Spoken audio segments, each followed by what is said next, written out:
So kati sebimbonya bingi bamugobye ku mulimu takyalina impact yonna ku Summit View tolera bibyo sio bajagalako abantu aba nani bajagalako Uncle Daga Viana Indi ne Masse babadeko batano kwadeko Roja kwadeko katibadeko abantu nga batano Roja alibweri era ayinza obutadda Roja yagenze wanaba akomyewo ajja kubanga guest DJ okimanyi nti nonze kati soyo na chenje mutegeero obulungi kojja ebintu ebyo birekera awo chenje mutegeero obulungi gwe kyoga nti nno buli ali ku kyalo kyammwe omanyimu ba mugaso kati ayinza obbanze nga kati tabadde mantu ba mugaso benina kunoonyerezaako kumanya kiya oda amanyo gete gayita mu shape katonda wange nalongo kakolwa wogamba gatalinda kati santi tutandike gundi yagenda agenda kuloga ani doni kulisi agenda kuloga nange gamuloga totya anti ye doni kulisi alogera wa namwandulizi ate gwologera wakojja kitonse kati ofera tujja kweroga alina amayembe nange nnina teweeraliikirira namulabi agamba ngenda kuloga abantu babiri naganze munge takyakwana lw'abantu mwe babiri kato switch ne sula kati takyakwana akola kinkolo ne yazimbye by the way musajja yazimbye bedala yazimbye ekyo kiri wano ku Ntebe Road era sawa yona shifting okuva kwa Luna Mall Ntinda nadda ku Ntebe Road ayina tuwa ku sente anti ekyo kiraga business nti ekula manyi ne waba mukazi kasita omulaba ng'omuleese musiiwuufu womanyira nti omukozeemu omulimu ng'atandise okukyuka mu ndabika so leeta omukazi nga talina kabini kitegeeza opika nnyo oyinza okuba ng'opika naye nga naye omusomesa ennyenya y'ekiwato anti ennyenya y'ekiwato nesitula ennyama ya kabini era abakyala nze ntera nnyo bagamba timuyigge okunyeenya ekiwato si bino bye babalimbalimba nti naye abakazi abamu babalimbalimba bw'omwami oluyingira ng'otandika okukyukakyuka ennyenya y'ekiwato etambulira pozisioni ya muti twatandise omanyi omutimba de sigufunye bulungi nage batese kutegete ningamba kansembeza akazinda tufuna omuti waliwo omwana yagambye mbuno yagenda ow'omusajja baba bali mu kikolo omusajja n'amugamba yimba omwana n'anoonya oluyimba lw'abayimba nga talulaba ekyavaamu ng'anoonyayo ekiyimbawo ekya Wininwagi ng'asaba kale singa yayimba olwabboyera nakitendo jjajjiri oli yamugamba gambi tosiriwalirako ate naawe kugamba kuyimba anti kati kankubuulire mwe akw'abasajja temukimanyi omukazi awo tebamutuma music ali automatically gwenyiga pace is playing play y'omukazi yonna eri ku musajja ng'atuuse ku bamunyenyaga ng'ebirowoozo biriwa nyimbero yimba yange olumanya tabitegedde play y'omukazi yonna eri ku gisport gye tuyita enje oba si ekyo wano ku kijanjaalo waggulu waliwo mutabani wange Latinamu ennaku zino ali ku TikTok asomesa Ncungo yafuuse kkojja wamulabye talina gw'atavuma talina gw'atayingira bamuloga alina ke yakoze yagambye waliwo kana akeetambuza kati mukategedde mukateeke mu comment kana akeetambuza kati yade ku gulunedi buli muntu yatadde mu gundi ate no gulunedi bava mu gundi yemu mu region yemu gulunedi waffe wawanidde usindugwa ani akugamba uliye simanyi mdati na mwemba nabe mara abamugoba ani akugamba kati aliwa lushere kati yagenda kacheche n'amumma platform n'akomawo n'anyiiga anti kikyasinga omunyiiza nala niko vuma buli kiramu kacheche ya mama platform kacheche kabaka wembala yamunanti yamugamba wakolamu bubi ati lwaji ati Latinamu mwana yajja n'atweyanjulira nakuba ebyaddako teyabitubuulira yatuwa erinnya limu anti yatweyanjulira ebyaddako teyatubitubuulira lwaki yeeyanjudde omanyi okuwa omuzindaalo noga nti nze ssula n'okomaawo oli mutabani wange talina kyagenda kunkola kati yafuuse kojja Latinamu kati kojja nti yatanda engeri gyanninaana ennyo kati oli mutabani wange actually namunnyonnyola nno ennaku ezo wiiki ewedde naliko naye eyo ku Eco Resort nenjogeramukko naye era nga kojja abantu bampisa bubi mu ndongo kituufu naye bw'otasonyiwa obeera depressed omanyi buli lw'obeera n'obusungu obungi ofuna hormones enkambwe nezitandika okumultiplyinga ku bwongo so kati abantu tuligengo okwesonyiwa buli lwolaba omuntu ng'awaalirira nnyo anti gy'okoma okuwaalirira oyiga n'obulogo Latinamu ateroddoka anaatera olulogo obusungu alina bungi kati obusungu alina kwani oyinza okuba balumba bo tebamuliiko anti era teryamuliko yerumba yekka bwe kibeera kasitoba n'obusungu obungi otandika n'otutuulaawo notandika okwogera wekka kati ate ye yasooka n'ayogera mu kaama ne mutamuwulira kati ayatudde okimanyi omuntu bw'anyiiga atandika okwogera yekka naye Fikiravu yamuleetera ebizibu ebyo yamutegaatega obusimu Fikiravu ono yani atambula ne Kenzo yamutegaatega obusimu anyway tuli ku gundi bagiyita Flex Media official kwetuli then that Truth Media kwetuli Kojja Kitonsa kwali ku pano Asula Flex kwali ku pano Dias Olugembe kwendi ku pano yaman sigera ndoza weekend tujiri Sula yabadde ayinako family gye yakyaliddeko nagera ne balya ku kyomisana wakyalidde family tosebulukuka Sula wabagenda na sibulu yabanyumiza bampambyemu kamera zaamukutte wabadde Wasula eyo Sula nedda tugamba owange byadde nno bingi twateesezza okwogera wano ate twateesa temuntabaala siri batabaala Sula kulikayo ekyo mukireke katamba kale katamba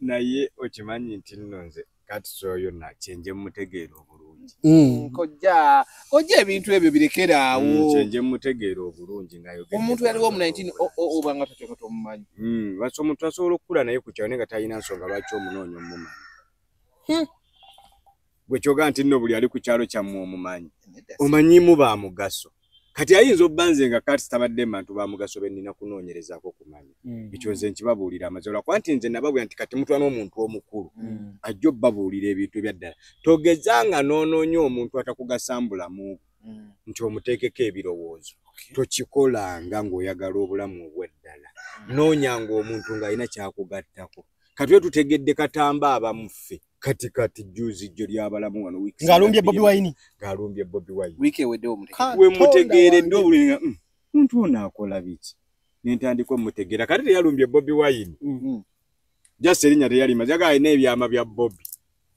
olowooza Bobi ki simanyi Bobi Giant Bobi Yang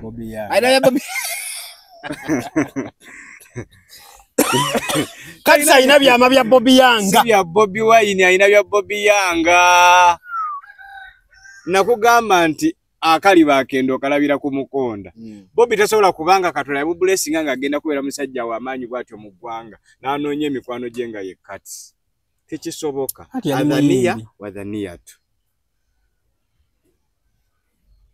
Sula gwantegedde Dias tategedde wadhania tu nti kati sayina byama bya Bobi Yanga talina bya Bobi Wine kubanga Bobi Wine ategeera nnyo tasobola kukola nsobi ebyama binabibulira kati anti yatuwadde bakayita ka square natugamba mbuno byetololera Serena polisi ye Kabalagala oba nawe walala yagambye naye nga kirabika nti ebyakolebwa byali mu bifo ebyo ne polisi bayamba omwana oyo kati kambagambeko ekintu kimu kojja ndoza soka malirize bayamba omwana oyo ekitongole kino ekigaba empeke kyaggalawo abantu bangi nnyo nze abali mu sako yange abalina obulwadde obubasumbuwa bajja gyendi ne banga kujja tugenda kukola tuti kati kitegeeza byenamba eri gye nnafuna eyo abantu ajja ne beebuuza tukoze tubagumya ayinza obba ye teyafuna amugumya nti kisoboka ojja kubeerawo era n'obulamu bujja kugenda mu maaso anti ekimuyombi agamba abantu ba Bobi Wine bamuvuma obulwadde buli ddakiika kyova olaba naye agenda kuteba ebyama bya Bobi Wine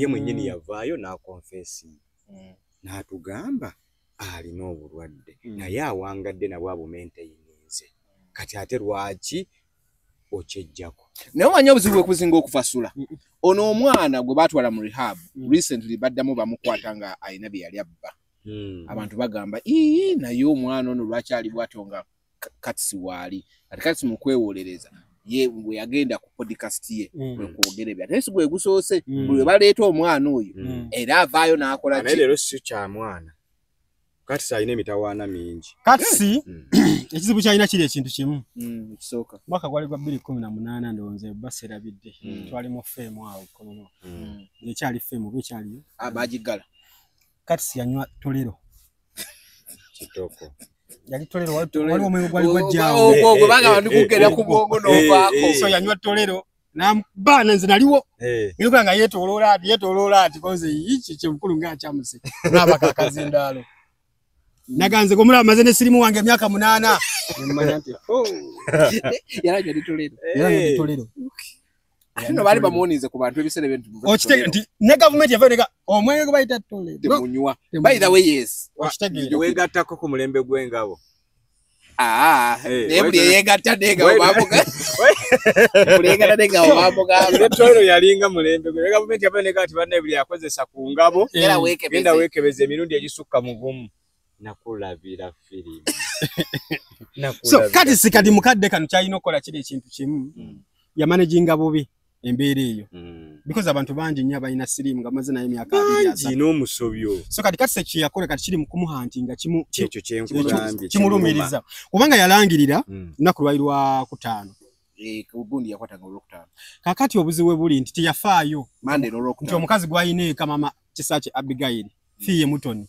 muyimbi tiyakirowoozaako ng'alangirira ebyo jukira ebbanga lyonna kati kuva ng'akyali ku NTV abantu bamugambanga kati wiki ngoba busemimwa olina sirimu nkatavanga yukola ki kwogera so kati tolero gwe yanyona amwetera obuzibu n'ayogera naye jjukira nti omukazi yali muyimbi ate by then fiye nga takola ki nga w'amaanyi nnyo nga yakayimala okuyimba akayimba ne Babalita oba Katijjo something nga w'amaanyi kati ekyo kyeyayogera n'okutuusa olunaku olwalira kyekibonyabonya fiye fiye teyandigenze mu lihabu ne agezako okujjako ekikwu ekyo kati omala kuyitawo ndowooza myaka 2 ku 3 nga ajja ananaagira nze ndi mulamu ne mama Abi mulamu abaana bange balamu nze mulwadde nkalaba omusiru ono empuuta yanti nga binanaagiramu anoonya ajasagula relevance okuddawo okutereeza ekitiibwa ky'omukyala kubanga amaze amatufu gali nti okuva ku olwo fiye yakola ki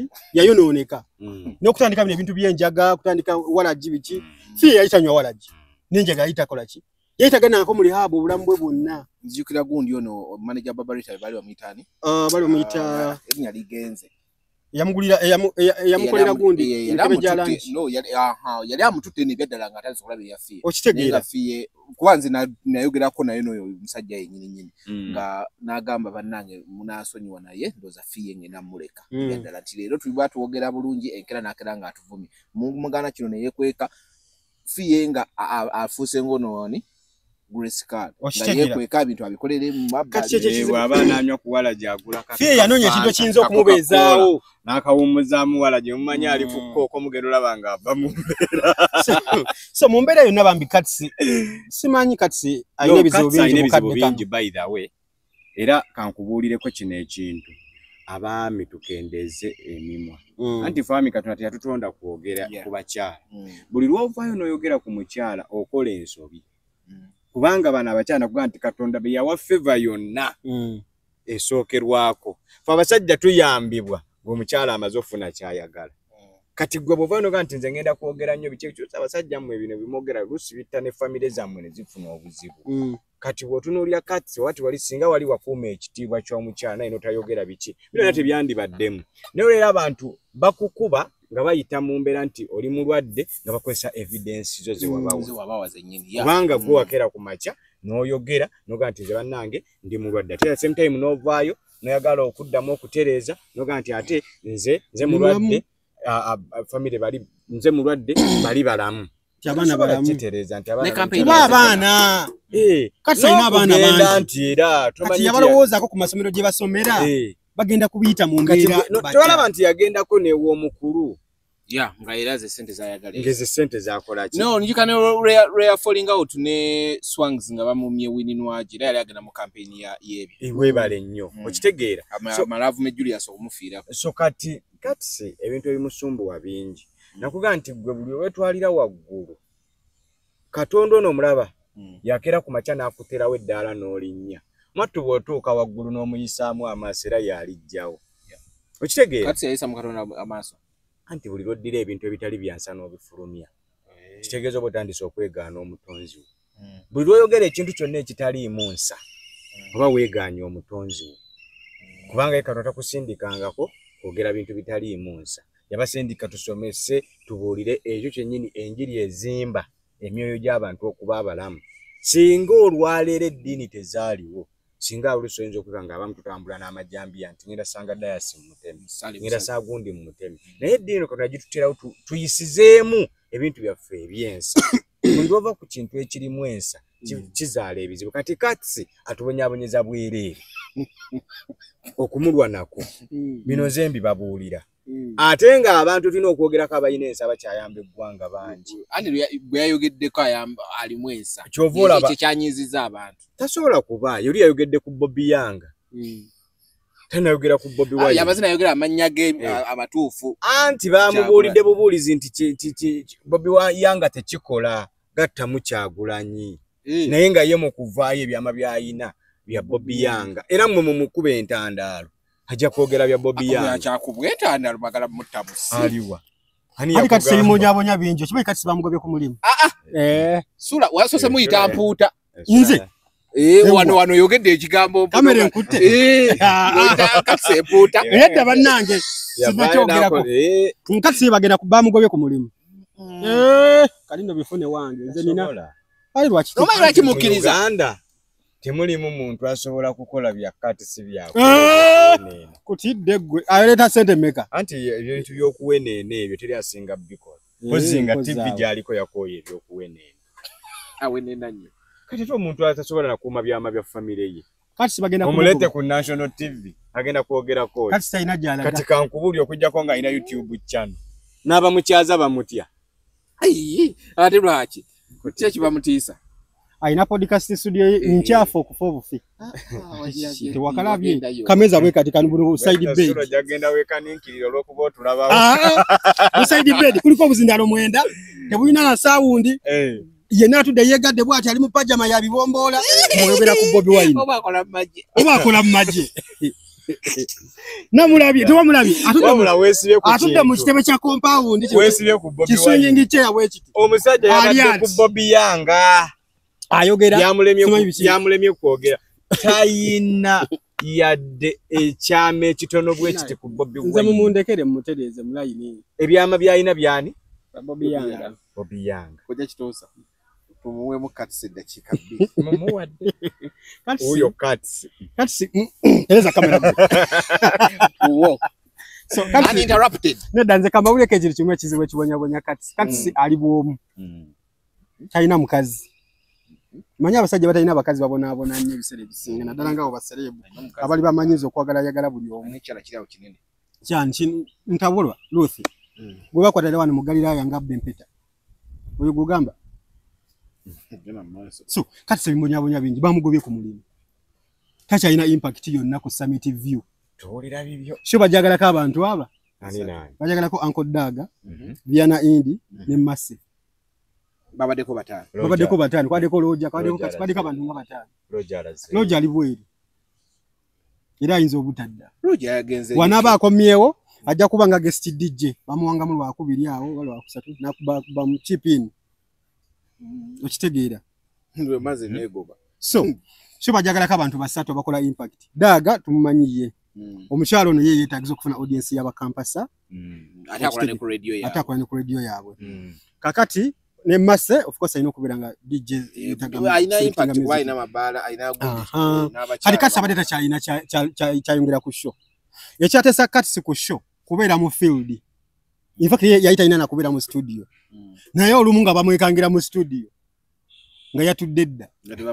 nga tebamanyi bo balowooza nti ali makindi ekyaleeta kati ku show si kubeera mu studio yali ayina bayinanga kumwegattako naye nga ye akoledde mu field kugaziya audience eyo mu field eyo nendowooza agenda okulaga ani gwe muteeka mu field nammwe kati olumu nga Daga bagenda okujja bamusanga yatudde dda mu studio nze nkubuulira nze nina soosi zange kati bamukoowadda ku mulimu awo yava ku Serena ngamba byonna okujja yavaawe waabwe kati sewaabwe simanyi kasite boni we munyonyi wano munyonyi baziikawo ayina okuba munyonyi baziikawo kati salabika we Masaka ewaani lwaki ogamba alabika gutumulaba entambula ye ewaani n'enjogera ye y'ebigambo Masaka ewaani era ayina okuba nga asibuka Masaka oba Luweero mba Nambwayo nedda baaba aberuwero tobogerako totandika toyonoona sho munange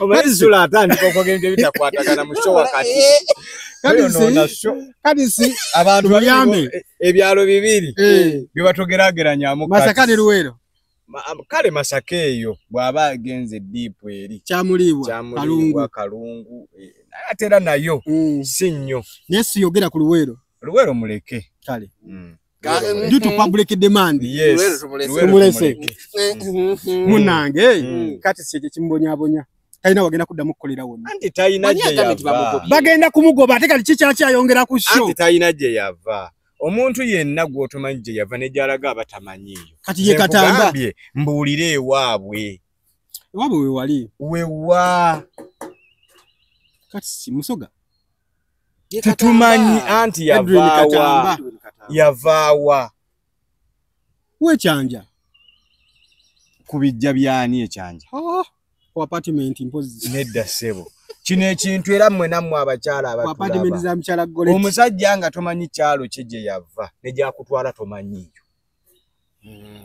kati essaawa eno kati babazaala Masaka zijukidde ewaani Masaka oyitiraawo bayitawo omanyi waliwo we Masaka mbwerabidde oyingira Masaka mundaawo bayitayo Vira Maria Nyendo oyingira mu Lwengo wansi awo akalonkerabidde kati siwe Masaka nze mutwale byange so kati simunenge kimbonyabonya nga maliriza yalekeddwawo kati sali depressed ani yamulese kuba kisooka mukazi we simanyi bakati yavuddeyo mu rehab naye abaddeyo kumpi emyezi nga 9 okitegeera gundi yamutwala kati sitalina amulabirira kati saze kati kugamba yabeera kati sayagala kukola atayagala kukola kubanga ninga tamisinga sho bibye that is not okosi kukola ekyo sali mu kintu kya hobby kweyagala mu bweyagazi ne kati simubuuze kikicho like kubanga abaana be like basoma bichi naye eyo sagala kugenda mu family so bisinga basagala kugenda naye kati singa yo omuntu ya managinga bubi fame alinga olaba sitwaka mwezi mwanyina za sitwaka nansonyi okumwogerako naye ono wa Rainbow owa sitwaka TV ku TikTok ko ekyaliko wakaba live bana kale munange kati yayino kola mu time ye amanya abantu need that mwachi mwadiribinga akyali ku kati sabaje kwanza mbadde gasi ina bana ankamalirize kale mwampadde akakisanyu malirize omuntu wange munange kati sekizibu kyalina kyekyo kiri ekintu kimu nti fe mwene ogiraba ebisere bisinga abantu bangi twegomba okubeera mu kintu kya kati n'erinnya eryo banange erinnya lizibu okumaintaininga erinnya lya Uganda litambula n'ebintu ebi empisa ne ssente webale nnyo abantu babiri abantu abayina amanya nga tebayina mpisa amanya gabatabuseeko ate lino erinnya tosobola kubeera w'amaanyi lubeerera kiri kati yalowooza nti agenda kubeera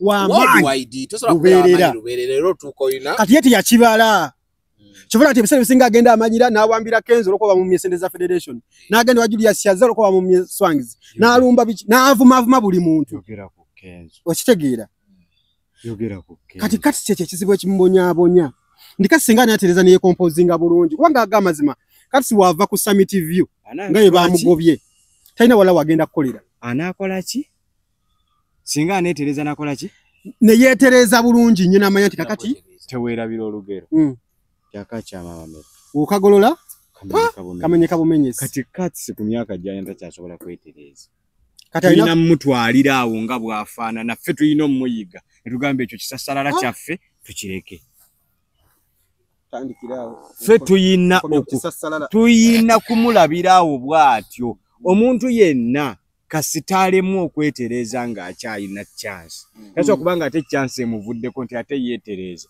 kati ave ayimirire mu kibuga afukamire yeetondere president ave afukamire agenti bane family yange njeetondera ave agenti bane bye nayogera si bituufu nga bituttero lyo nebbanga oyo buli amujajinga amulabenga bwali tugenda na kutuuka nanze interview mwe mugendo muogerako sigibeera tukomyere naye bane fije mumulabeko wafanana ajja kutereera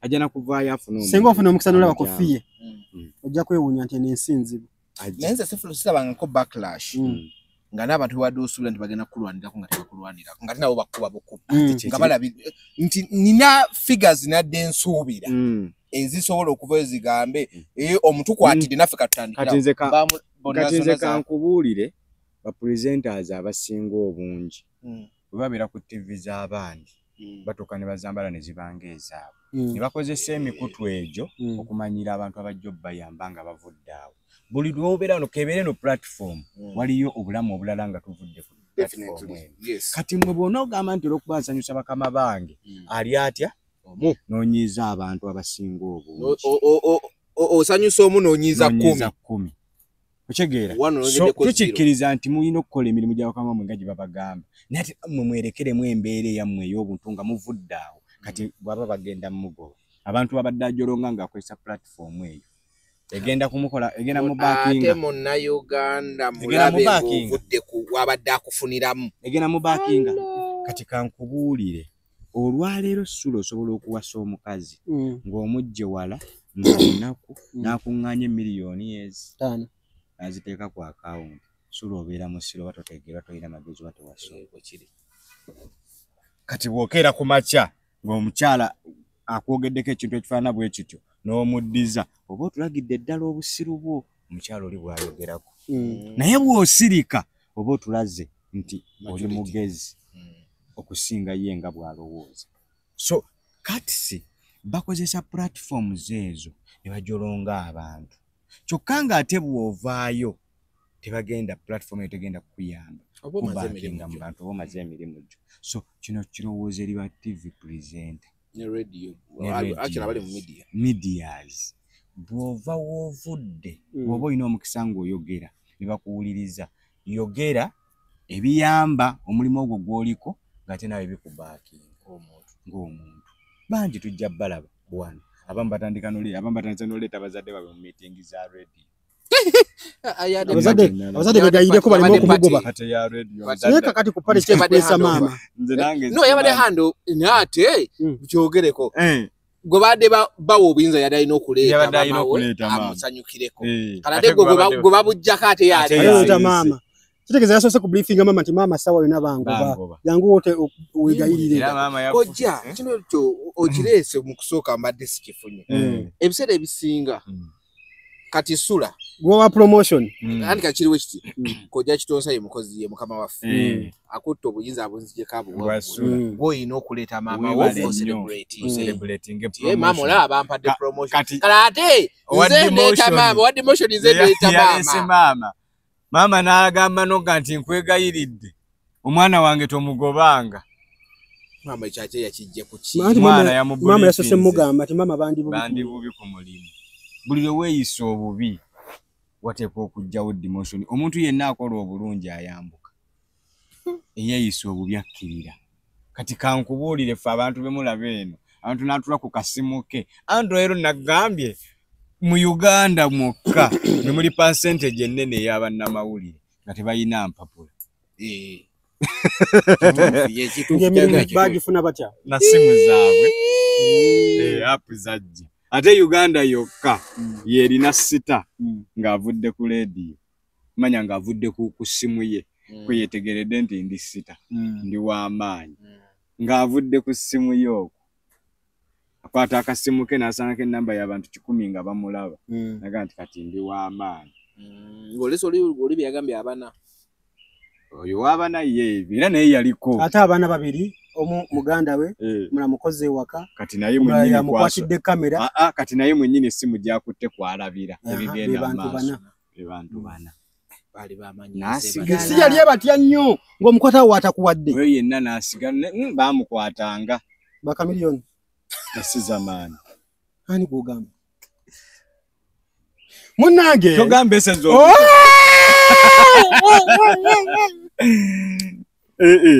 bali mutya bannange ebyo andi temukozesanga kantu ke mulina okujolonga abantu abalala essaawa yonna bakakujjako zaga nti eriyo abantu abamu kati kankubuulire Sula omanyi nti nno eriyo abakyala abamu abasaba obuyambi ku bantu abeegomba babba baabwe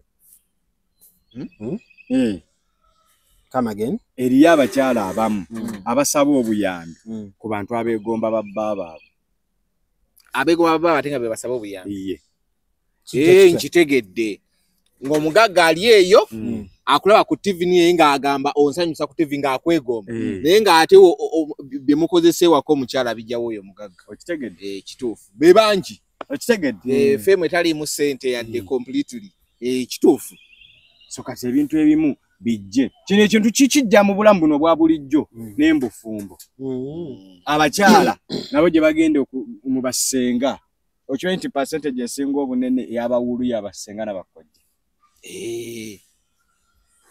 Naye ate be bagamba abakyala abali mbufumbo omusajja oyo omusiru tategeera oba olina omuviira. Kyokka nga ate oyo agamba omukyala nti butategeera nguluusi n'oyo senga yandiga nti kale nange singa oyo omusajja abadde wange. Basinga okubulya si bafumbo. Ati omuzungu agamba kola nga bwenkoze so singa bwenkola. Mulimu ebintu ebyetaaga experience. Mulimu ebintu ebyetaaga experience. Tosobola kunga tosobola kukuuma musajja myaka 2 obuulira omukyala ali mbufumbo nti nywera ne bbaawo. Ngate yamazeemu 3 akuyisiza n'okuyisa. Onfuna bulungi sura. So tulekeraawo okwogera ku bantu nga tuwuliriza abantu babanyiigira. Kati Katsi yakoze ensobi nga bwe tumuvaako. Yaddidde obusungu mwe yayisiriza okwogera ate byayagala okuyisa. Enzo obusungu bwe simanyi bwe buva. Nati zekye nkugambye biri ebintu bina. Bingi. Ali depressed. Yalekeddwawo ali bwomu. Talina ssente n'omulimu takyalina. N'ekyo omulimu ogwo ekyo sinnakutegeera. Era tebajja kuntegeera. Tebajja kuntegeera. Ne bonna bwayise weeks 2. Ayinza okuba ali mu kumalako contract ye. Ono sula muleke. Eya Febo. Nga oli yagenda ku. Kati nonze kati kambabuulire. TV ze Uganda ng'oggyeko dayasi gy'okolera kubanga bo bayinza okuba beetereza dda. Ne TV ze Uganda ezisigadde ez'amaanyi zetumanyi ziringa 3-4 wano mu Kampala zigenda goba abakozi ebitundu 5 ku 100. Tewali ssente. Waliwo ye yakyekwata buli mwaka egoba. Ereyinga off. Buli mwaka. Ate egobera ddala ebitundu 5 ku 100. Egoba kuva mu newsroom paka ku production. Waneka nsanga? Abo buli mwaka bagoba kyovolaba oli ya studio nga bukya ate kiri mu radio kikambwe kana ate ekiri kugaba okamusisa ekiri kugaba radio kimanyi bagobera ku simu yasitudde mama baga owaye yasitudde mama ate ku weekend yasitudde mama naye ekintu ekyo kyannewuunyisizza. Gwe bajjako obukulu. Oleeta otya maama. Era maama n'aga nti nkwegayiridde oyabiridde omwana wange ebbanga lyonna talina gy'adda munafu. Asobola bino bintu by'amalidaadi tomugobanga. Byabadde mu luzungu mujja kuddayo mu birabe. Simanya twayinza okuba tebabitegedde bulungi. Naye yagambye omwana wange nga bw'omulaba munafu. Yakula munafu ayagala nnyo emirimu gy'amalidaadi. Nkwegayiridde toyongera kumuggyako buyinza. Mama abaakuse. Kintu kyali kina kuba kiti. Yasabye. Mama mutwale mu office ayogere n'omu. Yes. Yamuwadde omuzindaalo. Cause interpretation. Mfunyo ekyo kyakoze kyabadde kifunyo. Wakitegeeza nti era we banaamugoba. Ajja kuba agobye maama. We bamugoba na beta. Bagenda kuba wagobye maama. Okitegeera. Yanda munange emirimu gya Uganda sibwezi. Bakugoba ne mama ndi bamugoberako. Ne bateekawo n'akapande bwaddamu ayina tubuulira ki ekimuleese. So oba basoose kumutuma muzadde. Manye ebyennaku zino. Ebyennaku zino batuma abazadde. Tewala ne polisi we bamutuma muzadde. Bamutuma muzeyima yange ne mama Prosi. Captain Michael Mukula. Ebyennaku zino bakutuma omuzadde. Omanyi ebintu ebyo lunaku lwali lwa actually nali ne Nalebo. Nalebo oyo. Nalebo Jonathan. Jonathan. Pastor Kale mu interview. Wa Milenio Church International. Ebera ku online yo. Wa amaanyi nnyo omusajja oyo. Naye yambulira synopsis ni mulodi. Nti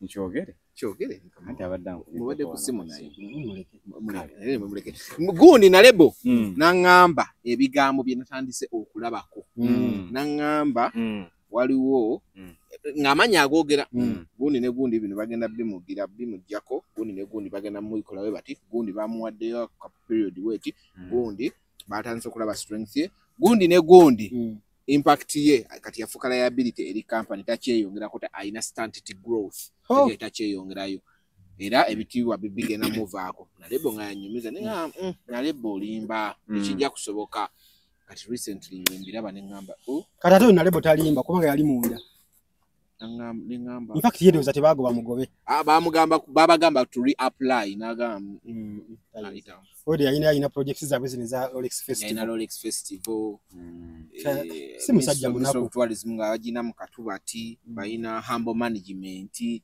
ayina kwegamba bintu bingi church yiyongetandise okukola church ekola yayigo kuba ebigo ate online osobola oggwa waliwo abantu basindika data ebyaddala abeerawo naga gwe kati gwe nkulaba ondaba naye data tekuli nayiwako ekyekumi mbanga muyingizaamu mmondo mmondo naawe yafere tuli ku bantu abali serious mmondo afere njogera ku nalebo tuli ku nalebo Jonathan oyo ye nange mulaba nalebo no yali akola bintu byaffe bino bitulimu bya mawulire nga reporting bulungi ne stories anti kati kankubulire kandi nga abayimbi bannange bamuli bubi anti kankubulire era kanalokoka Katonda omulaba awo omuntu emirimu 10 okay nolonda mweji ebiri gyokola kati kikugana leero dayasinga tuli wano naawe ng'ona ku lugenda ku kyalumu nga bano abasumba bano bavuddewo bano nga gwe musumba zeewo anti yebeera calling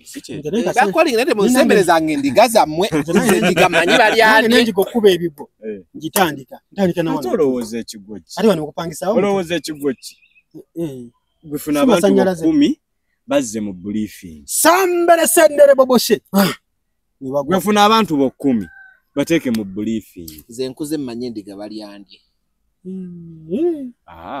tebasula nsolo gituma endiga kati tuzituma kati muzituma twetaagayo wakati sauka sementi lwaki bakozesa akagambo wakati twetaagayo wakati wa n'omugambo waitu osobola kutandikira keno mabega batetagayo mabega wa twetaaga wakati wa obuwumbi bubiri okitegeera wakati wa tibakyazira kati tuzituma omuntu eyagalidde mu nsi ya Mukama eno ye musumba anti omusumba akola kiri kimu kyayagala agomanyi ga Katonda enjala bwe muluma ng'endiga omutwe ng'eyagirya nina gye nalindi eyo side zeeyo kwata ku bombolodi noddeyo munda nga asaddaka ku makya mutuntu n'olweggula okakasi ndiga naye oyagala kuba muweereza gwe kati kubanga botandika onoonyereza ku basumba nalimbe nga mukwano gwange personal friend ngogera n'omukwatirako endiga ereme kupaapaala nga walize tukwata ebigere n'asaddaaka mutundu wani mubeerera osonga nze noonya mazzi nga ye eri ajjako abajjako bucyo munnange endiga ate jjukira yo giri eyo kyatogirinda kuwola ogirira amasavu kubanga yola amasavu gayingira ogirira ku kyoto eba yakayingira bweti era kasota giranga yakayingira bweti ngeganye ekuzza mu kigambo ekuzze mu gundi awo kati mwoyo aba alinnye omuntu ina amafuta agasuula ngani gwaje Kongo Kongo najjayo tusebo muti guli naye n'akacupa kennawo ono yozaawo nangamba naye kujja omutwe nga gundi bubi anti ko kakusitula mutwe naye sinja kukakuwaako kangalu obodi kiro misana mutundu nkabina wali mu mmotoka ngenda kuwaako abasajja bakettanire oyina omuntu gw'okyabuusizza amaaso ate nga mukwano gwo ali wenna oyina omuyamba nzijukiza federation kati ako nedda ngamba wadde otugamba wali oyo mwana wa munene tokimanyi kati yafuuka wa family copyright nalabi bajamendize Chibajja amendingira mu office ya president. It's parliament yetekedde okukola ebyo. Parliament yekikola koddi. Anti president yawandiise but parliament erina okutuula eriyitemu banoonyene bakole consultation process ekyali mpanvu. Ate yayinza n'obutagifunamu. Definitely. Copyright weri but chibatanaba ku amendinga ye modern day amendment ya copyright. Modern day amendment ya copyright etwali ya mu gadget. Luje tubadde tulina simanyi oli update ye cyangwa simanyi bikino ogenda mu kubiche ne etwali ya mu ne gadgets. Kati gundi chibatanaba ku amendinga. Yene yamba buli muntu alina byayogedde oba music yekka. Buli ebe kwata ku arts. Buli kiyiye creative ebe ya creative teba. Nze kiwandiko kinalabye.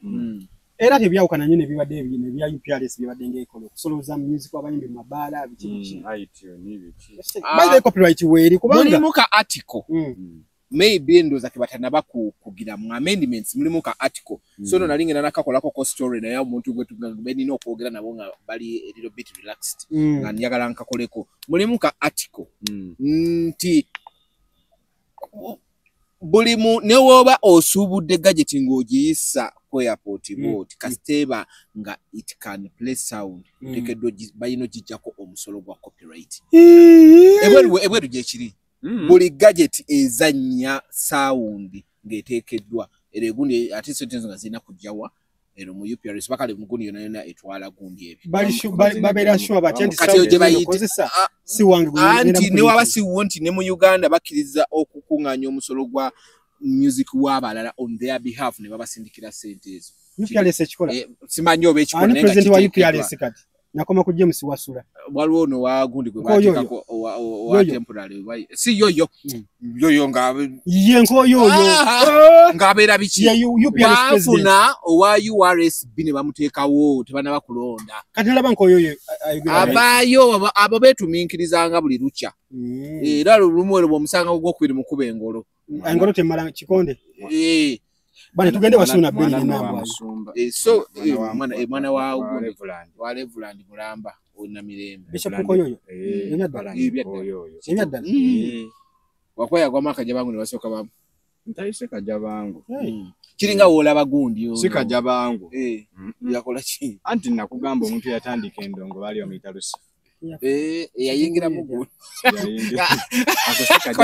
kojawo yajagala kutwala yoyo yakwamuki anti yali mwana wa mutukuvu n'atandika endongo ne Bishop Nkoyoyo yatuba ku maaso 2018 ntegeza abagoberedde ani Lucifer yatandika jukira no ne gundi ono ani ono Julie ntesasa ne yali wa family no namirembe kati twabanga ate Lucifer bwe yamukwatira ddala kyovula abanembaga bagana abe ne bewaka bagamba nedde tekisoboka tekikkirizibwa abantu nno bangi abalina ebizibu nalabe ennaku zino ali ku gundi weetiye ni gundi nalabye eggulire lyakubiddwa mu bagenda naku bagenda kukyala kwa ddala ye ne munne we balikana bagenda kukyala ye ne muwala munne ekyo nkimanyi bagenda kukyala kati bane tukyetegeremu kati omukira agukola atya nibadde nziwala ebintu kati abo bamusino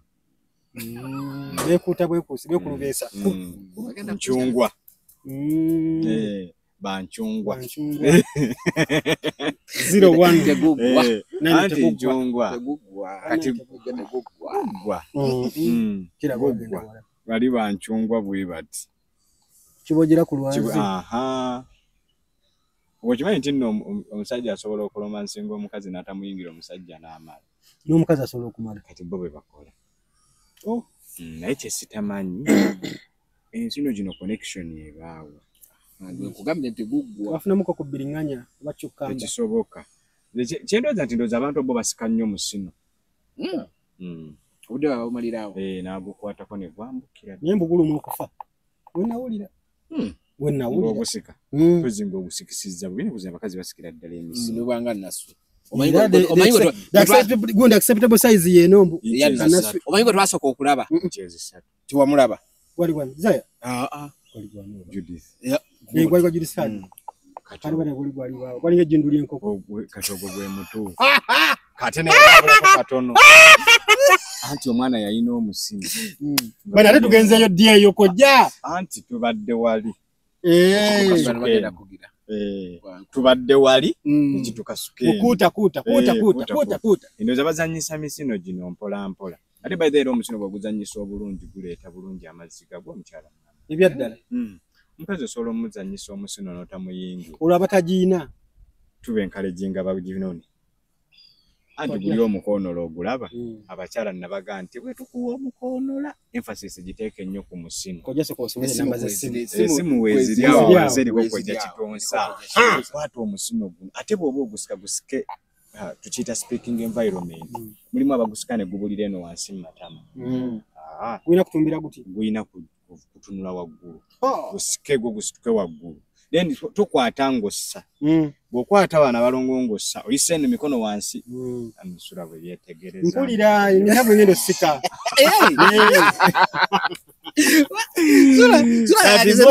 abalongo oyise eno wansi naye ate gwo ogukwatirako eno waggulu okwata boti obanga walampa amadala naye ate bwogusika obubi gugaziya tama agugaziya yo yennyini kati olinagira ng'ofunza olina kusika osika n'oyambusa n'owumba n'oyambusa n'owumba bayire katonda kati nze kankubulyeko ssula funa omukisa ogenda okola experiment eno noonya bebi omuto omuwala nga baakamuzaala akaana ako nga bwe kaba kafaanana omukyala bw'alina obbeera bw'olifuna omukisa n'omulabako omwana omuto nga bw'abeera bw'aba yamutonda omukyala nga bw'alina obbeera mirembe na mirembe kati bano abatakula nabyo anti zo zikula nanga tebakulima nti eriyo akasipule ke bafuuyira ne zimera oteeka kukwatako zikula naki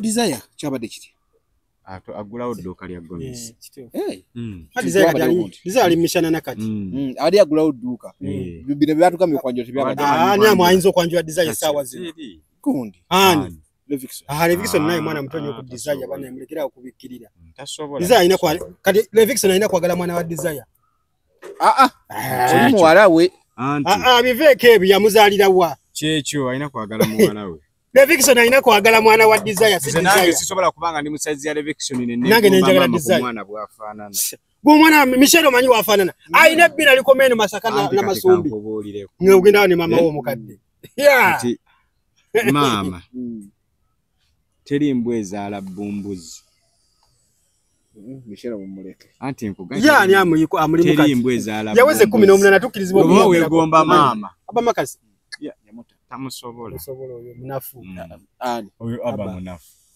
naye aba ya mulimu era talina kye yamukola kyo yamuleka ate gwe gwogusa gugenda oyo mwana yitaga ekivubuka nga kikudde kya ddondo kati oyo wa mifungo gundi yali amwagala abo tebasobola Victor Lusono ayiba ennyimba z'oluzungu yetaaga gulunedi oyogedde mwana mwagala mu si kumutta oyo mwana yetaaga gulunedi asoko oyo gulunedi wamma gulunedi yafuobi wakadide kunkadde kunkulu oyo gulunedi mutabani wange era yanga kojja mpe chupa wajimuwa kale bwe yakalo sindikira omwana oyo mwana ali soft muto gulunedi yetaaga gulunedi yetaaga likimani webale nnyo abana abo aluma n'ogwa waggulu ayo bano bali Victor Luzi baana bato kati Victor Luzi tasobola yadde baana bato yetaaga soft munne kati abo yetaaga Victor Luzi bwe kyana kikuze kiwaguse ne desire akitya era tamusobola kuli ghetto girl yetaaga mu uniform aba Victor Luzi obalaba yetaaga abo banninya watosere ono muyimbi yani manya ono buno buzungu buno buve ebweru kana akale akabibizanda kati obukuba ino yigira eno kujja experience ne kati ogwo neno baba yani bali omitani omukazi Samantha obabano yagalide mu baana bawana atera akomawo kati akomona akomawo ya mu voice kati akomona ali ate ko ba akomawo na gungu Yabo voice. Ate ko ba ko maona Latinum. Oba Latinum. Kisoboka. Akomaona Latinum. Yezira kulaba asama. Akomaona Latinum. Bizanda asula wali wansi tewamukola. Nyumba agisange linga muzikiti. Yamubba. Oba yamubba baba chali banne. Omanyi yali asanye wali enviri mu kasaluni ka Nimu. Wansi awo. Ne Nimu nnungi. Kameka bibi vada kameka. 12. Nga bamukamulira wali. Baba namusana bamukamulira ke Nimu. Ino nze kankuka. Ola wali kugundi wezikyukira. Eruwafu. Kati wano side eza wano wali osaluni nze we namusanga. Yalimu enfufu. Eyo. Wezikyukira wenyini ngoka kumache gundi. Opposite wali ne studio. Kwano gwe. Side za wano we namusanga mune ekikazi. Ni waba mukwano gwe ne bintu byeno buuka ng'omuntu. Namusanga mune ekikazi ngali mu kasaluni ka Nimu. Yene mamalo okumusala yawayo 2. Namukamulira mu Nimu. Ekyo kyennyini. Obutabutuka. Ekyo kyennyini. Namulaba zisogera kale bule. Naye akimanyi. Isula namuwaddeko video. Waliwo nkuba kyeyo. Munyivu. Omwana Fikfa Maker ali ku mukazi we. Abojja. Ono yagenda kuba kyeyo. Nkuba kyeyo nateekamu set omwala muyimbi bamwita Kinibera. Oli ateekamu set za video bigundi bagenda omwereza video nga bantu emimwa. Oli muyimbi oli akola ngani. Nkuba kyeyo. Nkuba kyeyo ali UK. Ate era nabasanze bayina nagade nokuwuliriza message. Kati olaba. Nabasanze nabadde nvalu wafu. Era n'obasanga Fikfa Maker ngali mu motoka. Gundi bazita bateze ne motoka. Range Rover. Yabadde mu Range Rover. Yabadde RAV4 double door. Ng'atuddemu ne Kinibera. Nabasanze awo ola ku kino kyeru yakola byatamanyi. Ku kyeru wafunga bagenda bali mwaba. Ono Fikfa Maker kyakola kye kituufu. Ne kawala kalungi. Oli byakola byatamanyi. Yasanze kwa promoter Tabeeko nakake. Byakola byatamanyi. Nina abasajja bali ebweru mbusimanyi omukazi wange namuleke. Bewunza nnyo. Nakugamba teri muntu ali nnyo. Walekayo kibbo bakibaye. Teri muntu ali nnyo. N'oleka omukazi ebweru. N'otuuka eri n'okyaga nti mukazi wange. Aba yakulisa naga nti mukazi wange. Byakola teri. Nze ngende ebweru. Oba omuteekamu. Ateekemu kyasanga kyanaagenda nakyo. Kyanasanga. Labula. Nga bwe basoje. Ate agandi Fikfa Maker amalirayo macupa. Era nono ajja kujja amale. Ate Kinibera alabika bulungi. Gwani yagandi Fikfa Maker bwamalo jiri agyetika. Era agirekawo nga wajja. Ajjagisanga kyanasangawo kyanaagenda nakyo. Kinibera nze siwolereza musajja ali bweru ku kyeyo ng'omwana w'abandi ali wanala kasiira. Ositavingira bwerere. Bakulye nana wanajja. Mwekumidde. Mwekuumira ki? Mwekuumira ki? Wekuuma. Agenda funa era yeekuumye. Lwansonga kyamuyita bbaawe. Teyeekuumye. Ku ssente z'abandi gundi alinako 3,700. Ani? Beni. Suuna lwakuba ku kadde lwenda. In fact ku biliyoni. Alinako 3,700. Nze nno kino nkibaddiramu. Tetutera mune muyita Beni. Yadde Suuna. Mumwesoti yagizemu. Mwami wa Nambwa. Temutukaka mukazi gwe tutayagala. Nze nabagambye muli mpita omulaguzi. Nze soogera bintu yayine neekyusa. Olunaku lugenda kukyanga Suuna yeyeegayira Nambwa yakwatemu. Suuna w'e Masaka munnange Stase Semanalya. Toza kuyita muntu kayirungu ate n'omuddira. Nkiddamu. Suuna ajja kutuuka ku state eyita Nambwa ayo. Boogere nga bali bameka. Ate awo wennyini Nambwa ayo talivaawo era ali muwaako. Naye wayo wali abaagana tosaayo kikyo towakanira. Nze ndabanya abantu abatalina pulaani nga mwogedde muzina ensonga muzoogeddemu obubi muzinterpretinze bubi. Nambwa ayo ne Suuna Beni bali bakyali bati. Ati za ziriridde. Okukola ki? Suuna agamba omwana siwuwe. Andi nze gamba budde. Nze kamawulire okuva ku source zesigika. Okosa lero lwakumeka Monday. Friday. Nze sizaliridde. Balinda Suuna ave Masaka bayaddayo. Uvanyira okukola show ye. Naddayo kungubagire maama. Kati bamukubidde essimu bamuweza message buli kimu. Ajje akwalegane ne Nambwa ayo. Bagende gye bagenda ku DNA babawe results. Kyacha ekitufu ky'abatwala ku DNA nga kakati nze era nange nabuuza ne mmanya ati kyekituufu ddala ekyabatwala ku DNA. Nangamba yangambye sagala kumwogera linnya. Nangamba Ssuuna waliwo abantu abamu abalabika ku mukutu. Nga balinga abakayanira omwana wa Nambwayo. Wakwaliwo Pafambo. Maybe nze saabalaba. Nakula interview Pafambo. Ngagamba alabika n'omwana wange. Kati Ssuuna n'afunamu enkenyera. Nagamba tugende ku DNA.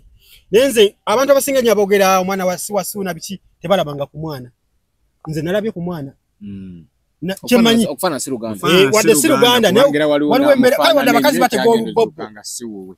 Wadde abakazi bategwa olubobbo. Ne waliwo gwolaba. Wakitegeera. Waliwo. Naye nze waliwo ne gundi awo balinawo menga awo. Bagamba kale katugende tukebere. Ng'omwana yasiwo naye ng'omwana yalimu akafaanana Ssuuna. Ekyo kituufu kisoboka. Naye omwana wa Nambwayo wa Ssuuna with 99%. Abali okumpi ne Ssuuna bo bagamba nedda. Ate abali okumpi obalaba bali ku interest. Kati kambabuulireko. Mikwano gya Ssuuna. Kati kambabuulireko. Omwana wa Nambwayo oba wa Ssuuna Ben oba si wa Ssuuna Ben ebirwanya Nambwayo ne Ssuuna si mwana. Barwana. Ebibalwanya si mwana. Ekitulwanya oli alowooza nti omwana wange. Anti olwaliro kati kankubuulireko Dayaso kitegeere. Omukazi bw'akeera ku makyanga nti nateeka ssente ku mmotoka eyo. URA neefulumya kaadi ng'eriko abantu babiri nti nze oba kampani nti Ssuuna Ben andi Nambwayo kampani biki whatever. Emmotoka eyo URA ejibala y'abantu bameka? Nti ya Nambwayo Ssuuna Ben Binyanya advocate. Yes. Tejja kugamba tikaakati engeri Ssuuna Ben yasinga ekiwago n'obukambwe bane tutidde emmotoka eyo Ssuuna agitwala omu. Oba omuyinamu omwana oba tomuyinamu mwana. Bino ebintu ebiyombya Ssuuna ne Nambwayo biri ku nnyumba. Oshegeera kikkirizibwa nze ne Ssuuna ne tupartnershipinga ne tugula ekintu. Bayinza obba bakigula nga tebatunuulidde mwana. Era tebigendamu mwana. Bigenda kuggweera ku layini ya kyapa ya nnyumba ya ttaka. Omwana talina wajjiramu. Era saagala muntu yenna kati addamu kola statement ya Ssuuna Ben n'oyinvolvingamu omwana. Omwana mumuteeke ebbali. Kati bano abagala okuba Nambwayo balabira ddala nga Nambwayo bw'abanga mubbi tumubanja ettaka. Tumubanja eki? Tetumubanja kyapa. Mate tumubanja mwana. Tumubanja ettaka. Omwana babimuteeke bateeke wali ebbali. Bwe tunaaba tumaze okulwanirira bino eby'eddundi Ssuuna Ben waddemba okujjayo results z'omwana we n'alaba engeri gy'agenda okulabiriramu omwana we oba n'alaba engeri gy'agenda okuyambaganamu ne Nambwayo ku famire wakati w'omwana nga bino eby'ettaka ne poloti n'ennyumba bimaze okuggwa kubanga kooti tegenda kusaba ku Nambwayo birth certificate. Ekituufu. Okwongereza kwekyo kojja yasa abantu bujjo tubagamba nnyo ebiseera ebisinga nti ensonga zino ez'abaagalana singa temuteekayo nnyo kifuba. Bwe tujjidde ku mpewo nga Ssuuna ne Nambwayo batandise okuddamu okwogera. Olimba. Nze bye nkugamba biviira ddala ku source. Kubanga Ssuuna option yo kajja asigazza. Kwatagana na Nambwayo. Bazzemu okwogera. Ate yakolamu n'ekintu eky'obulalu. Era bazzemu okwogera. Era bw'oba okuliyetinga emikwano kuliyetinga emikwano egikuyamba. Tesobola kunoonya mikwano nga jinjajjatta bujajjassi. Nga gwe gisinga buli kimu nga gimanyi gigenda kulyako bwe ginaakubuulira ekikyamu oyinza ogigoba ku ttooke eryo lyemubega. Ssuuna Ben talina kufuna Nambwayo. Ssuuna Ben ye talina kuvaayo kulengeza mukyala gwe yali yeebaseeko mu baana abavubuka abamuwagira. Ekyo kituufu nange. Ekyo kikyamu. Ekirala nno ennyumba eyo eyakalina. Omuntu yagizimba omuntu omuzimbi contractor gwe baagiwa. Nambwayo yamuleeta. Bamuyita Julius. Era gyali. Lisiti abantu zabadde boogerako naye abantu bangi nga bakayana ettaka tebaligula mu lisiti biki.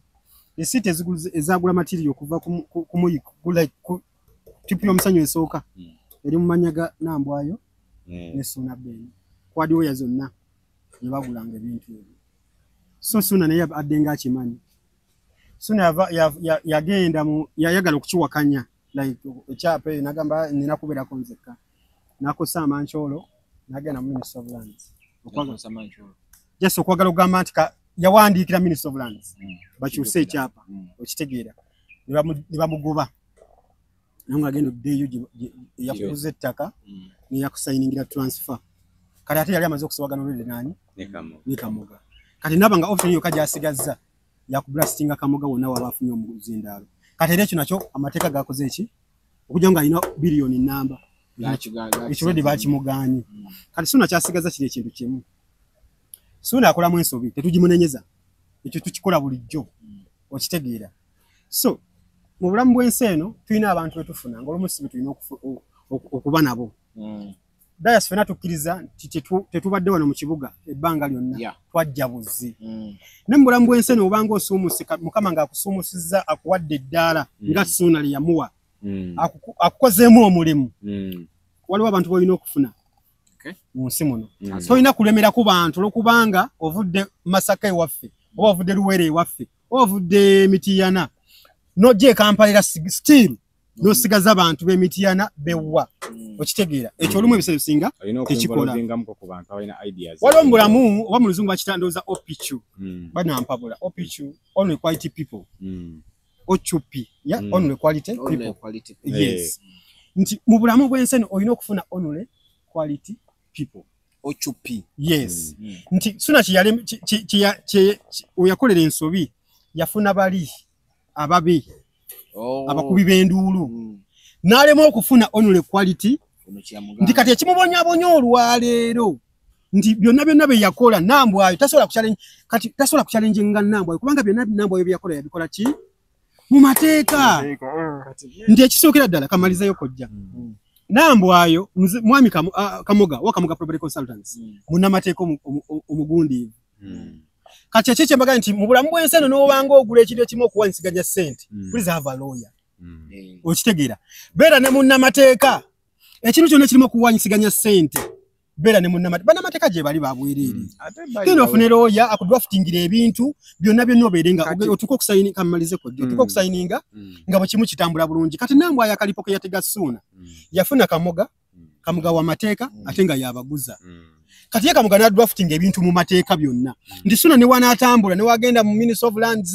aveyo agende ku poliisi ajja kumalizaako myewo munnamateeka ate no munnamateeka wadda wani wa Nambwayo kati era Haji Kamoga byonna byakola abikolera afevalinga client we kati mu kaseera kano kyetwandibadde tuddukanako kyetwandibadde tuli mu kubisanya Ssuuna kyandibadde abisanya nakyo Nambwayo teyandibadde nawo yandibadde abisanya Kamoga nga munnamateeka ne munnamateeka wa Ssuuna okitegeera ne Ssuuna ensobi gye yakola nti yagula naye takirowoozaako nti oba ogula property bwetyo miliyoni kumpi nga 40 oba meka olina okubeerako ne lawyer ekintu kiweza miliyoni 10 beera ne lawyer ndi kati Ssuuna kye yalowoozezaako essaawa zino okutandika okufuna balawyer ekintu nekimbulovingamu ssente neziba miliyoni 5 neziba mitwalo 5 beera ne lawyer banaye ebintu ng'olina lawyer bintu bitambula bulungi Ssuuna yandibadde tavuma Nambwayo kayiringo ni kati alabira ddala nga gamba kati ngenda kutandikirawo okitegeera kubanga ye Kamoga alirwadde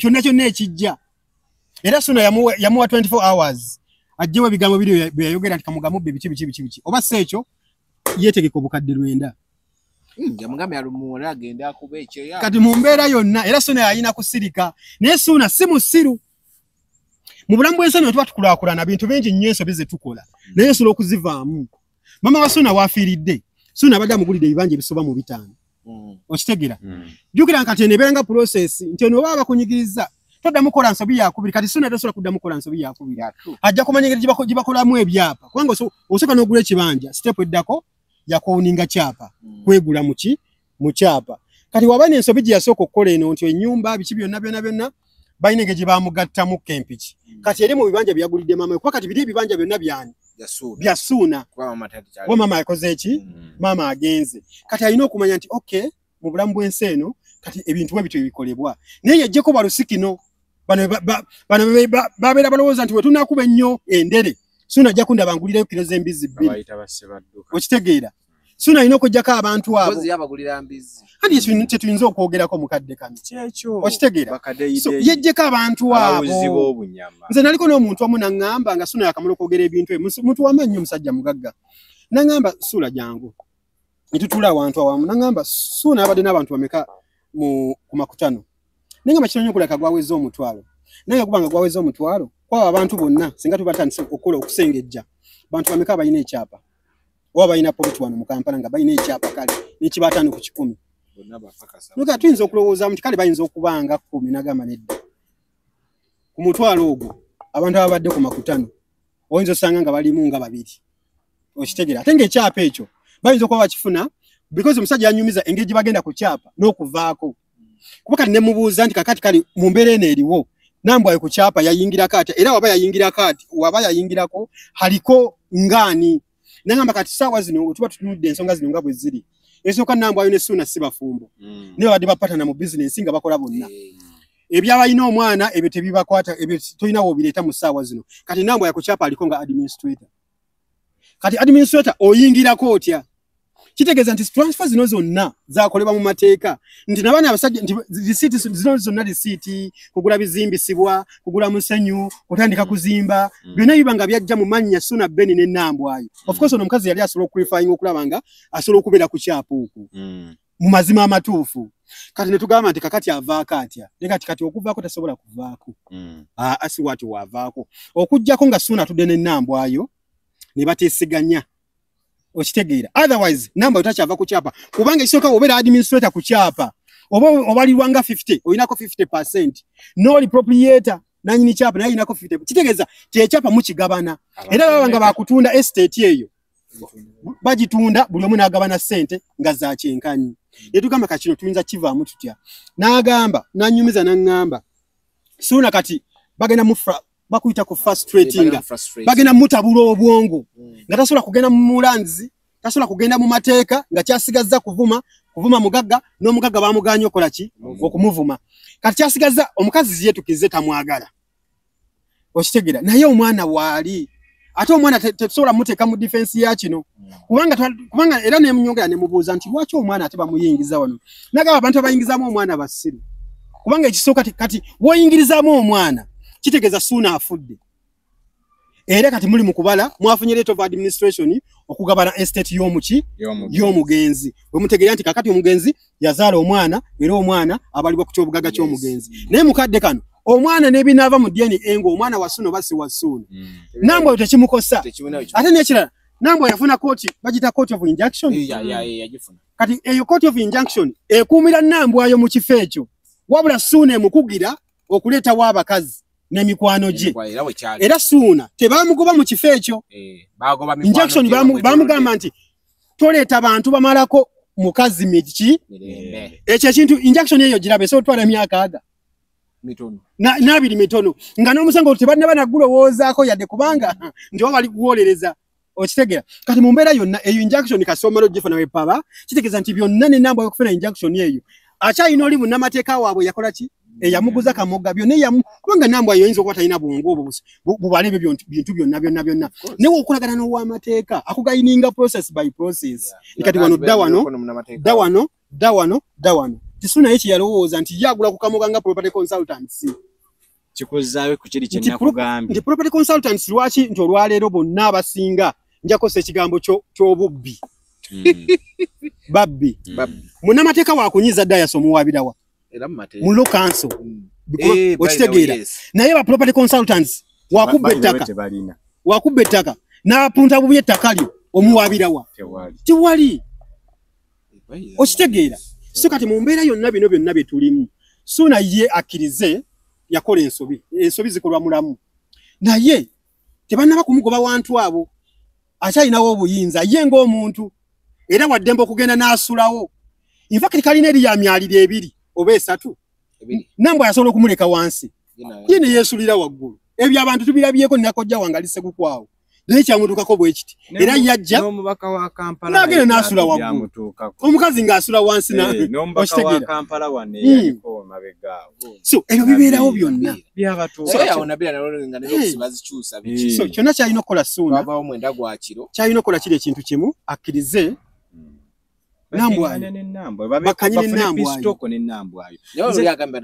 kati nze wetujjidde watandise okwogera kwa Ssuuna yesaala yange bino byonna Ssuuna bimuweebuula ate omukyala yakuumye ekitiibwa alaga nti eyo geemu kakitegeeza omukyala aba amaze okukola ki okulyako wiini era nkusaba bano abasajja abakuwaga bano bonna abakwata obusimbwa bwe ne badda kuli batandika okwogera ebitakwatagana n'opiikinga ebyo n'otambula nabyo bireke kakkana n'omukyala batogenda kuddamu muwasa togenda kufumbirwa naye musooke musolovinga ensonga eno isu eve mu ddiiro nga tennadamejinga ate eyo disamingi ogimanyi kankubuulire Ssuula nze kino nakikugambirawo negga nti nze sirina nsonga lwaki mpaga Ssuuna ate sirina nsonga lwaki nkyawa Ssuuna kubanga Ssuuna nze ne bamwetaaga musasula kutegeera so kati Ssuuna kakkana oba Nambwayo omwagala oba tomwagala ebintu ebisinga obungi tobyogera mu mawulire mbyesigalize omusajja ow'obuvunaanyizibwa leka kugenda na bano bavubuka bampa ku kyokulya bampa ku gundi otandika otambulira ku influence yaabwe ng'ate osobola okutekinga decision nga bwe wakola decision Nambwayo n'agenda ku kyapa era ddayo mutwe ne Nambwayo mulabe mutya bw'alina ova ku kyapa mu mbeera ey'eddembe etalimu kusika muguwa etalimu nakweta bintu byonna mawulire kati bamusazeeko kankubuulire nno osanga Ssuuna yandibadde essaawa eno ne Nambwayo tebali mu lutalo nga bakakkanadda naye tulina competition emirimu gwe togimanyi wabula tulina competition emirimu olinga ajja nti wa property kinti ate no yawe eno ngagamba nti tusobola okikola bwe tuti yita wano omunafuyizaawo ajja kupondooka kumbe gwakukozesa kusule kamoga alowooza nti layini ya kamoga ye mwajja okudda ate abantu abo batandika babi era weegenderezanga nnyo Ssuula omuntu yenna ajja mu bizinesi ng'akusanzeemu natuukira mu kuwalamba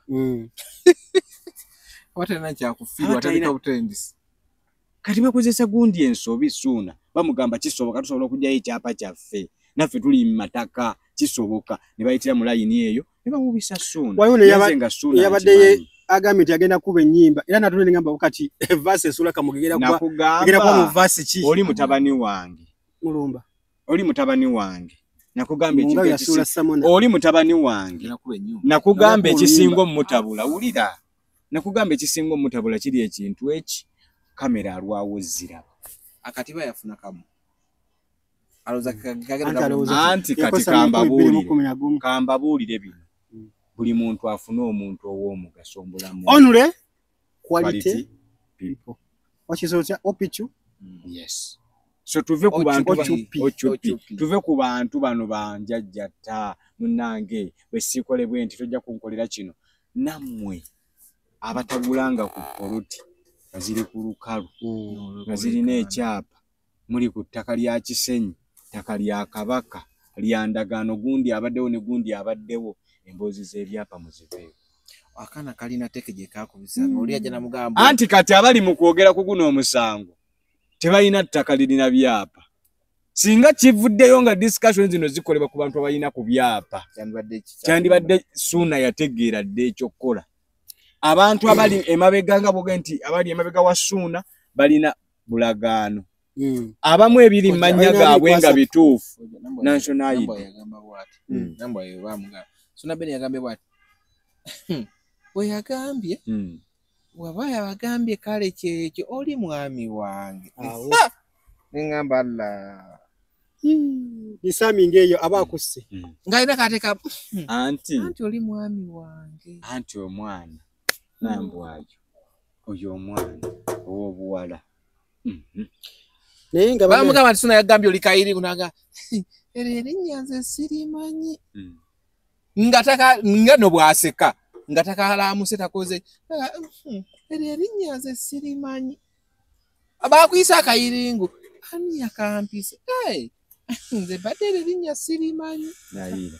bwatu bayogera mu video Okakasa. agakatu oyo omwana muzibu nnyo Eko salamu nendo za tebinnatuuka kakubireko ndi mu interview. nekira abantu kambagambeko ekintu kimu bakitegera bamu bayinza okunyiiga Ngenda kukubiranga bituuse oli wabirisivinga ngakubye. abantu bajja kulowooza nti Haji Kamoga agenda kugwa naye kambagambeko ekintu kimu mukitegeere. Haji Kamoga oyo Muhammad yatandika bizinesi eno ey'amataka omwaka gwali gwa 2010. Yali yakatandika 2010 omuyimbi Aliet Kisaache n'afa mu 2013. We yafa ebwe namwaya. We yali yakafa yali aguze ettaka. Yali kabana babiri Aliet Kisaache. N'alamira Haji Kamoga oyo nti wenfanga abana bange bano bato bali myaka omundozi omukulu Shafik oba Shafik wa Rahman bali babiri nga bali omu yalina emyaka ndoza wakati w'etaano omulala nga ali mu 6.7. Naye nti abana bange bano bali banga bakuze ettaka lyange likyuse oliteke muki mu mannya gaabwe bambi omu yafa kati wasigalawo omu. Haji n'akwata ekintu ekyo ng'omugenzi we yamugamba ne mu kuziika awo namwaya yakyogera naba mugenzi yandekedde ettaka lye naye ngambye abaana be wano baba bakuze nkole transfer nga baweze emyaka 18 bawe ekyapa kyabwe. Tubireka after 18 years abaana baweze emyaka 18 ndoza wali wayiseyo emyaka ndoza nga 10 kubanga yafa abaana bali bayina ndoza emyaka nga 8 omukulu we Shafik n'akola transfer bulungi nnyo n'amawulire n'agayita n'awa omwana oyo ekyapa. Kati mu mbeera yonna kijja kubeera kizibu nnyo abantu abalowooza nti tunaabeera ku media kuno tukubaka nga tujja mujja mu business singa bino byonna ebiriwo singa omanyi abantu abakavaayo sinalabayo media house ne muyakivola nti banegire emizanyo gy'abagagga muyina okugitegeera nti omuntu yatandika mu mwaka gwa 2010 abadde mulanzi ku TV ez'amaanyi balina ne client order book sente ziyakabawa ebyapa byakawa station eyo emizanyo gyakatabamu ng'awa abantu ebyapa biki wano nga banakuba waliwo TV yono nze sijja kukimenyamu woba tolabikidde eno kitegeeza byonna oli mu kwekuba wekka oli client waabwe abawadde ebyapa wabula yo nga banakuba wano omwana n'agenda ku TV nefuna interest nezegata TV n'olupapula naye olaba tebunabayo wadde ka article ng'ate Suuna waabwe mukozi waabwe ne Kamoga client waabwe kashitegeeza byonna tebabiinamu interest. Suuna asigala akola ki aluzinga mu mbeera yonna. So bino soko bitunulyemu. Kamoga is a businessman. Y'omu ku batunzi b'ettaka wano mu Uganda balina office ey'amanyi otukamira ogamba eno office alina omwaliro mulamba level 2 Kamoga house wano ku Entebbe Road. Wasije yafudde office kati eri wanzi wano yataddewo essomero waggulu nati okitegeera kati olabire n'ogamba Kamoga toyinza musuula ekisooka kati okumanyanga ebintu by'okubba nze nakozesa okubba abantu bonna be babbidde mu bwino mu mateeka lupapula omuntu ng'anaakubba leero kojja takusanga n'akubba kintu nakuggyako simu mu nsawo aba takubbya aba kunyakudde bunyakuzi osobola okulikavalinga ekyo kyakuggyeko naye omuntu anaakubba akubbira ku bwino. Kati abantu bonna be babba mu nsi muno era be babavuwazza na bwino. Kati omuntu yenna kasaako esooka ye n'awandiika buli kimu n'alaba nga kyonna kyakubala ng'akubalira mu bwino ng'ate bwino n'amateeka agamanyi kyonna kyakola okkiza nga bukkiza noga nti ono sobola kukola ki sisobola kumukuba mu mbeera yonna. Kiyinza okwewuusa olunaku olwaleero nga Kamoga tatungakako ku pitch gyatuuseeko leero ne bakirayanti bayina leero abaagala abakolere ku nsonga ze nga ze yakolera zakoledde Nambwayo ne Suuna okitegeera abakazi bangi abafiiringa nti tukoze n'omwami naye omwami nga siri ku kyapa nga nze ku site bujjo nze ngenda n'emitayimbwa nze njigula naye ekyapa kiri mu mannya ga musajja nga bangi baddukidde wa Haji Kamoga abaterereze transfer bakolere ku nsonga ezo nabo babeere ku byapa ate babeereko nga ba administrator okitegeera kubanga bino ebintu by'okubobbira mu bwino kati Kamoga asobola okubanga yafunye abantu bangi nga nakituuka nga nako naye nga bano abantu abasinga bano abantu bawansi balusikino bubalowooza bamukubye era business yagivuddemu. So bino bintu bwe bobirowoozako soko birowoozeko ng'alya ku mmere eyo kya nti ono omugagga gw'okuba mazeewo bbanga ki gwe wakajja mu Kampala tunabana kumalamu wadde emyaka 10 oba 8 omusajja badde mu business emyaka 15 butokirowooza nti station kwokolera be bandi badde bawateekayo nnyo omugongo protecting omukozi waabwe naate tebanaba wadde okwogerako wadde n'okusanga ne Seeguya akola olugambo tanabafuna interest mu nsonga ezo bw'okubaako kyayogera kitegeeza nti station nga yo erina weetuula negamba kino kiyite kino tekiyita for the interest of omugagga ne business nga bwetambula so bino byonna wobikola soka n'otunulya business wise business etambula etya bino byonna ebyokubaka mugabi kibi tebigenda kukola tujja kuddaano wiiki ejja nga Ssuuna agenda eruweero ayanjula ennambwayo agaga tunamugulufira mu kituufu kyagonya nga n'obukuba butonyerera kubanga olwedde yagendayo dda ne yeetonda ensonga bazitereeze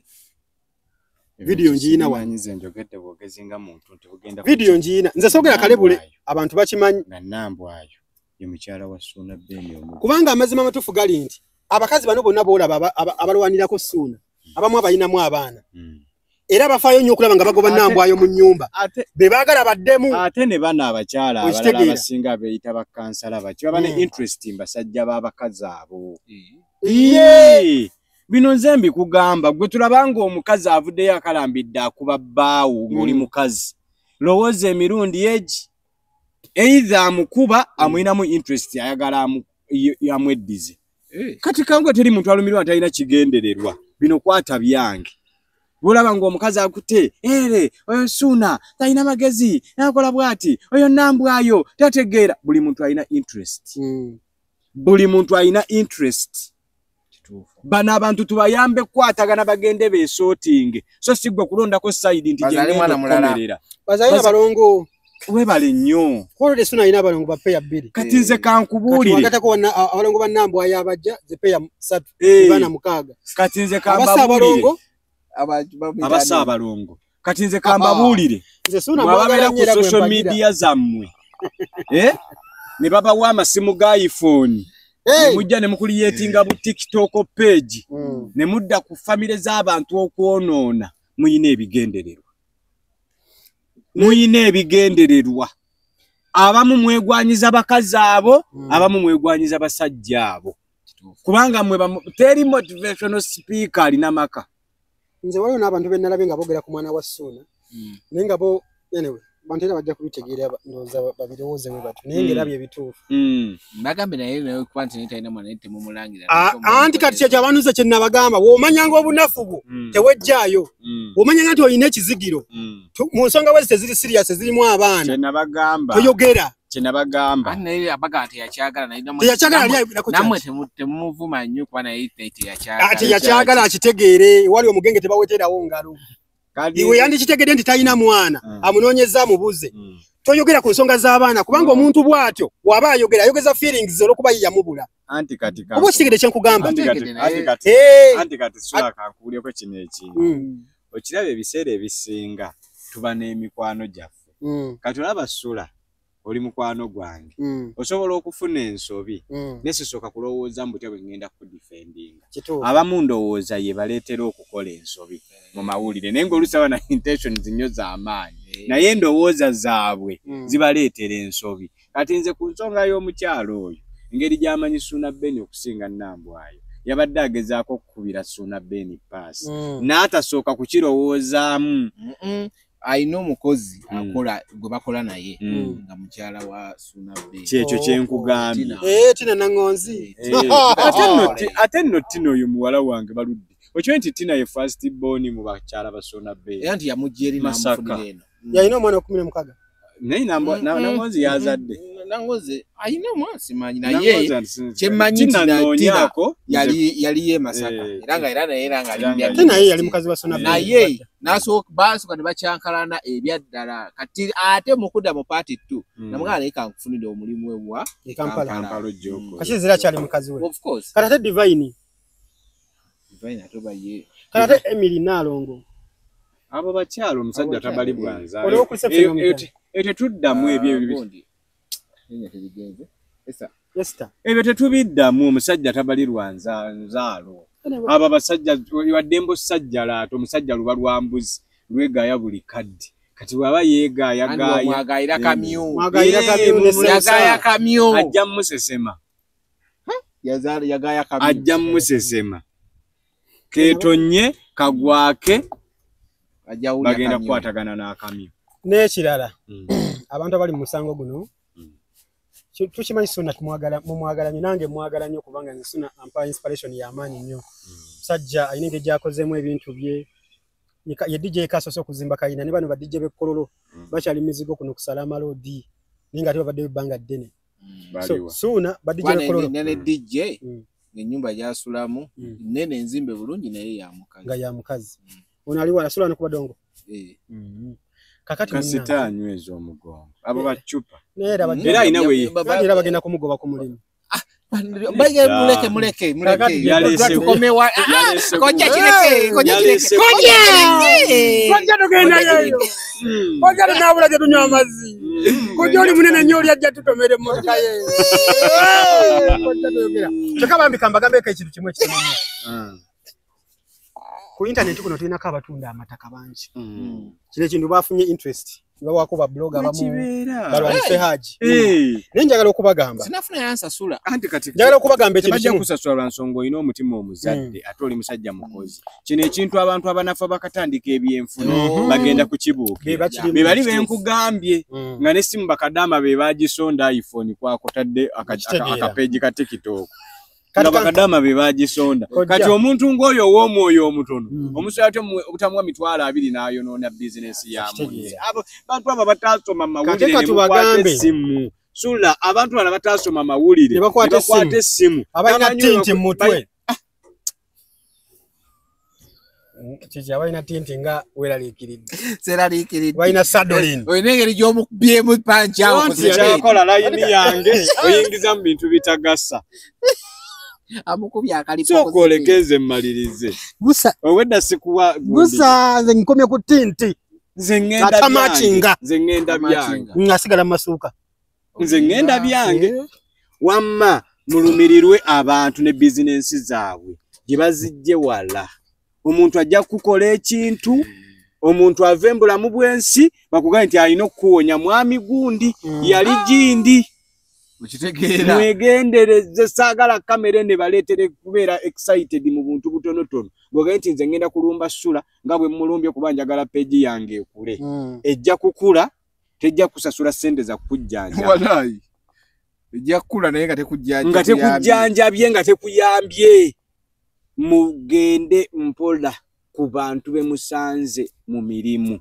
bw'oba oyagala kugukola mwebuuzeeko bwebuuza akuwe interest ne bw'ona oyita mu mbeera nti nze kamukuba aveewo nze nzijewo Katonda tasodivatinga mukisa omukisa gw'oli guleke gutambule osobola oguddira eyinga ne gwetolera era ne gudda noonya ogugwo mwenna abafunye interest nti olw'okuba Kamoga ali mbizibu ne Ssuuna Ben katuyitira awo mukuba nammwe mugenda maliriza n'ebitiibwa bye mulimu temuzzeemu bifuna malizo ati nti tugende mumaze tomuzaako mukono hali kati mugizeeko ki oyo amanyo gete gayita mu shape Katonda wange nalongo kakolwa wogamba